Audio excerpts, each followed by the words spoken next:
এক ভয়ঙ্কর গর্জন, ঠিক আজকের মতোই একটা সাধারণ সকালের মাঝখানে আচমকা শোনা যাবে মহাবিশ্বের সেই শেষ চিৎকার। এটা হবে হযরত ইসরাফিল আলাইহিস সালামের সিংহার সেই প্রথম ফুৎকার। সেই এক শব্দেই এই দুনিয়ার সব নিয়ম কানুন ভেঙে চুরমার হয়ে যাবে। আকাশটা কাছের মতো কাঁপতে শুরু করবে, পাহাড়গুলো ধুলোর মতো উঠতে থাকবে, আর সাগরের পানিতে আগুন ধরে যাবে। মানুষের সব রক্তের সম্পর্ক এক মুহূর্তে ছেড়ে যাবে। মা তার কুলের বাচ্চাকে ছুঁড়ে ফেলে দিয়ে দৌড়াবে, স্বামী তার স্ত্রীকে চিনবে না। এটা কোনো দুঃস্বপ্ন নয়, এটাই সেই কঠিন সত্যি যার ওয়াদা স্বয়ং মহান আল্লাহ রব্বুল আলামিন করেছেন। এটাই হলো এই গোটা দুনিয়ার শেষ পরিণতি। এটাই হলো সেই মহাপ্রলয়, সেই চূড়ান্ত ধ্বংসের দিনে যাকে আমরা বলি কিয়ামত। আজকের এই আলোচনায় আমরা সেই ভয়ঙ্কর দিনের প্রতিটি মুহূর্তের ভেতর দিয়ে যাত্রা করব। এর প্রথম আতঙ্কের চিৎকার থেকে শুরু করে এই দুনিয়ার ধ্বংস এবং শেষ প্রতিটি আত্মার আবার জেগে ওঠা পর্যন্ত। তাই আসুন আমরা আমাদের মনকে সেই শেষ দিনের জন্য তৈরি করি। একবার ভেবে দেখুন, সেই সকালটা হয়তো অন্য 10টা সকালের মতোই খুব সাধারণভাবেই শুরু হবে। মানুষজন তাদের প্রতিদিনের কাজে ব্যস্ত থাকবে। কেউ হয়তো বা বাজারে জিনিসপত্র কেনাবেচা করছে, কেউ মাঠে ফসল বুনছে, কেউ হয়তো বা নিজের সন্তানের সাথে খেলা করছে, আবার কেউ বড় বড় অট্টালিকা তৈরির পরিকল্পনা করছে। কেউই জানতে পারবে না যে এটাই তাদের জীবনের শেষ সকাল। তাদের হাতে আর কোনো সময় বাকি নেই। ঠিক সেই মুহূর্তে কোনো রকম পূর্ব ঘোষণা ছাড়াই মহান আল্লাহ রব্বুল আলামিনের হুকুমে হযরত ইসরাফিল আলাইহিস সালাম তার সিংহায় ফুৎকার দেবেন। এটি হবে প্রথম ফুৎকার, আতঙ্কের ফুৎকার। এর শব্দ এতটাই তীব্র, ভয়ঙ্কর হবে যে তা শোনার সাথে সাথে গোটা সৃষ্টি জগতের স্বাভাবিক নিয়ম ভেঙে পড়বে। এটা কোনো সাধারণ শব্দ নয়, এটি হলো মহাবিশ্বের অন্তিম চিৎকার, যা মানুষের মস্তিষ্ক এবং অন্তরকে ছিন্ন ভিন্ন করে দেবে। সেই শব্দের প্রথম ধাক্কাতেই শুরু হবে এক চরম বিশৃঙ্খলা।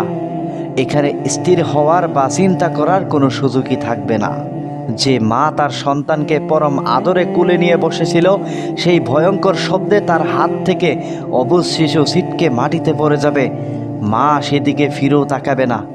যে গর্ভবতী নারী তার অনাগত সন্তানের স্বপ্ন দেখছিল, সেই শব্দের প্রচণ্ডতায় ভয়ে তার গর্ভপাত হয়ে যাবে। যারা বাজারে কেনাবেচা করছিল তারা সব কিছু ফেলে দিয়ে পাগলের মতো ছুটতে শুরু করবে। যে ব্যক্তি খাওয়ার জন্য মুখে খাবার তুলেছিল, সেই খাবার মুখ পর্যন্ত পৌঁছানোর আগেই সে ভয়ে চিৎকার করে উঠবে। মানুষ দিক বিদিক জ্ঞান শূন্য হয়ে দৌড়াতে থাকবে। তারা বুঝতে পারবে না কি হচ্ছে, কেন হচ্ছে, বা কোথায় গেলে বাঁচা যাবে, বা তাদের অন্তর এক অজানা ভয়ে শুকিয়ে কাঠ হয়ে যাবে। বনের হিংস্র পশু পাখিরা লুকালয়ের দিকে ছুটে আসবে, কিন্তু সেদিন মানুষ আর পশুতে কোনো ভেদাভেদ থাকবে না।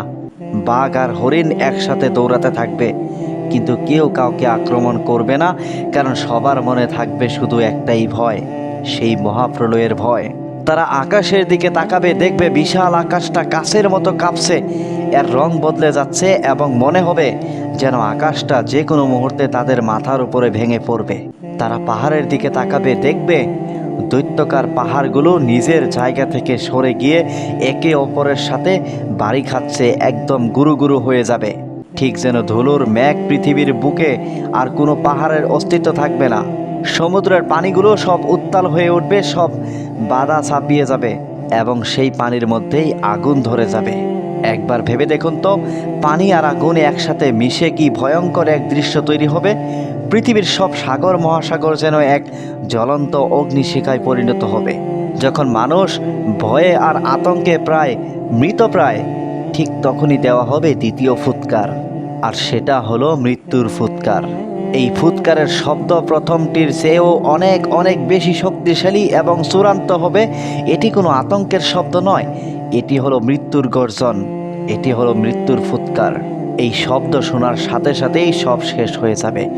সূর্যটা যা আমাদের আলো দেয়, তার সব আলো হারিয়ে ফেলবে, একদম নিভে গিয়ে একটা কালো বলের মতো হয়ে যাবে। চাঁদটা দুই টুকরো হয়ে যাবে এবং রাতের আকাশের কোটি কোটি তারা এমনভাবে ঝরে পড়বে যেন একটা মালার সুতো ছিঁড়ে গেলে পুঁতিগুলো যেভাবে টুপটাপ করে ঝরে পড়ে। পুরো পৃথিবীটা একটা প্রচণ্ড ঝাঁকুনিতে এমনভাবে কাঁপতে থাকবে যেমনটা আগে কখনো কাঁপেনি। এই মহাভূমিকম্পর ফলে পৃথিবীর ওপরের সব কিছু নিচে আর নিচের সব কিছু উপরে চলে আসবে। মাটি তার পেটের ভেতরে থাকা সব খনিজ সম্পদ আর কোটি কোটি বছরের পুরনো লাশ বাইরে বের করে দেবে। ধীরে ধীরে সব কিছু একদম শান্ত আর নীরব হয়ে যাবে। আকাশ, জমিন, পাহাড়, সাগর, মানুষ, জিন, ফেরেশতা কোনো কিছুরই আর অস্তিত্ব থাকবে না। সব দিকে থাকবে শুধু এক মহাশূন্যতা আর কবরের মতো নিস্তব্ধতা। সেই মহাশূন্যতার মধ্যে একমাত্র মহান আল্লাহ রাব্বুল আলামিন থাকবেন।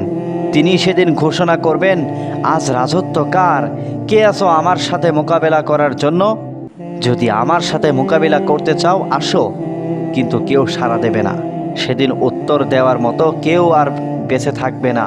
তিনি আবার উত্তর দেবেন, একমাত্র শক্তিধর শুধু আমি, সর্বশক্তিমান এক মহান আল্লাহ। এইভাবে 40 বছর কেটে যাবে। 40 বছর মহাশূন্যতা এবং কবরের মতো নিস্তব্ধতায় কেটে যাওয়ার পর মহান আল্লাহ রাব্বুল আলামিন আসমান থেকে এক বিশেষ ধরনের বৃষ্টি পাঠাবেন। এটা কোনো সাধারণ বৃষ্টি নয়, এটাকে বলা হয় জীবনের পানি। সেই রহমতের বৃষ্টির পানি যখন পৃথিবীর ধ্বংসস্তূপের উপরে পড়বে তখন এক আশ্চর্য ঘটনা ঘটবে। মানুষের শরীরের খুব ছোট্ট একটা হাড় যা কখনো ধ্বংস হয় না, তা থেকে আবার পুরো শরীর তৈরি হতে শুরু করবে। ঠিক যেমন বৃষ্টির পর শুকনো মাটি ফুঁড়ে সবুজ চারা গাছ গাজিয়ে ওঠে, সেইভাবেই পৃথিবীর প্রথম থেকে শেষ পর্যন্ত আসা সকল মানুষ আবার নতুন করে জীবন ফিরে পাবে।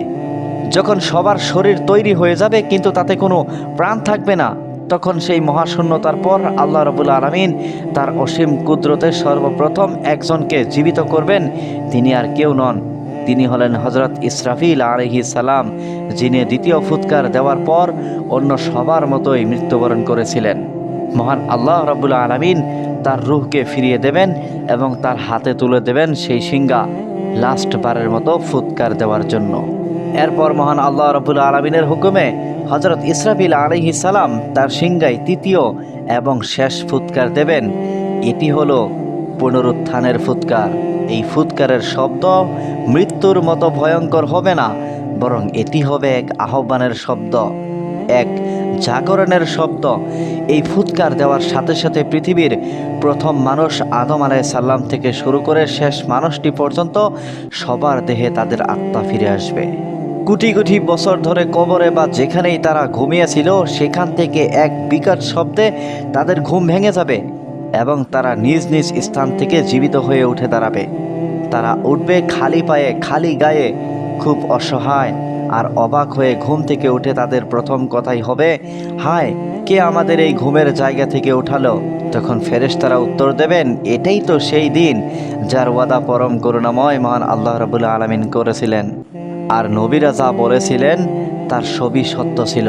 কবর থেকে উঠেই মানুষ দেখবে এক অচেনা ভিন্ন এক পৃথিবী।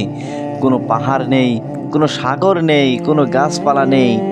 যত দূর চোখ যায় শুধু একটা ধবধবে সাদা আর সমান মাঠ। তারা হতভম্ব হয়ে এদিক ওদিক তাকাতে থাকবে। এরপর সব মানুষ এক অজানা লক্ষ্যের দিকে দৌড়ে যেতে থাকবে। কেউ তাদের ডাকবে না, কিন্তু এক অদৃশ্য শক্তি তাদের সবাইকে একদিকে টেনে নিয়ে যাবে। ধনী গরিব, রাজা প্রজা, দুর্বল শক্তিশালী সবাই সেদিন একই দিকে দৌড়াতে থাকবে। সেই বিশাল মাঠের নাম হাসরের ময়দান। কোটি কোটি মানুষ সেদিন সেখানে এসে জমা হবে। সবাই দাঁড়াবে একই কাতারে, একই রকম অসহায় অবস্থায়। সেদিন সূর্যটা মাথার মাত্র এক বিগত উপরে নেমে আসবে। সূর্যের প্রচণ্ড তাপে মানুষের মাথার মগজ টকবক করে ফুটতে থাকবে।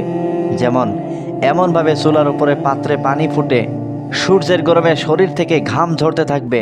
কেউ তার নিজের ঘামে গোড়ালি পর্যন্ত, কেউ হাঁটু পর্যন্ত, কেউ কোমর পর্যন্ত, আর কোনো কোনো পাপী তো তার মুখ পর্যন্ত ডুবে হাবুডুবু খেতে থাকবে। তারা যেন নিজের ঘামের সমুদ্রের সাঁতার কাটতে থাকবে।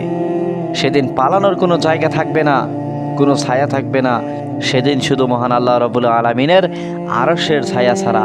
সেই কঠিন দিনে কিছু ভাগ্যবান মানুষ মহান আল্লাহ রাব্বুল আলামিনের আরশের নিচে ছায়া পাবে, যেমন ন্যায়পরায়ণ শাসক এবং সেই যুবক যে তার যৌবনের পুরোটা সময় মহান আল্লাহ রাব্বুল আলামিনের ইবাদত করে কাটিয়েছে।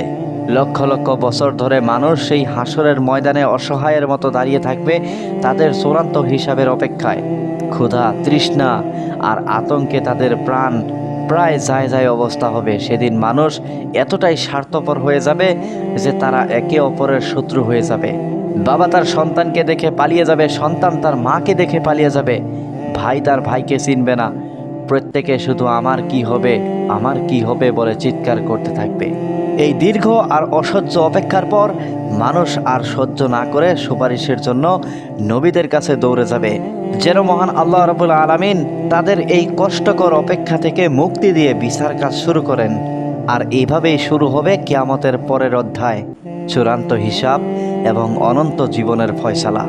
তারপরেই মহান আল্লাহ রাব্বুল আলামিনের হুকুমে ফেরেশতারা সব মানুষের আমলনামা তাদের হাতে হাতে দিতে থাকবেন। যারা দুনিয়াতে নেককার বান্দা ছিল তাদের আমলনামা তাদের ডান হাতে দিবে, এবং যারা নাফরমান বদকার বান্দা ছিল তাদের আমলনামা ফেরেশতারা তাদের বাম হাতে দিবেন।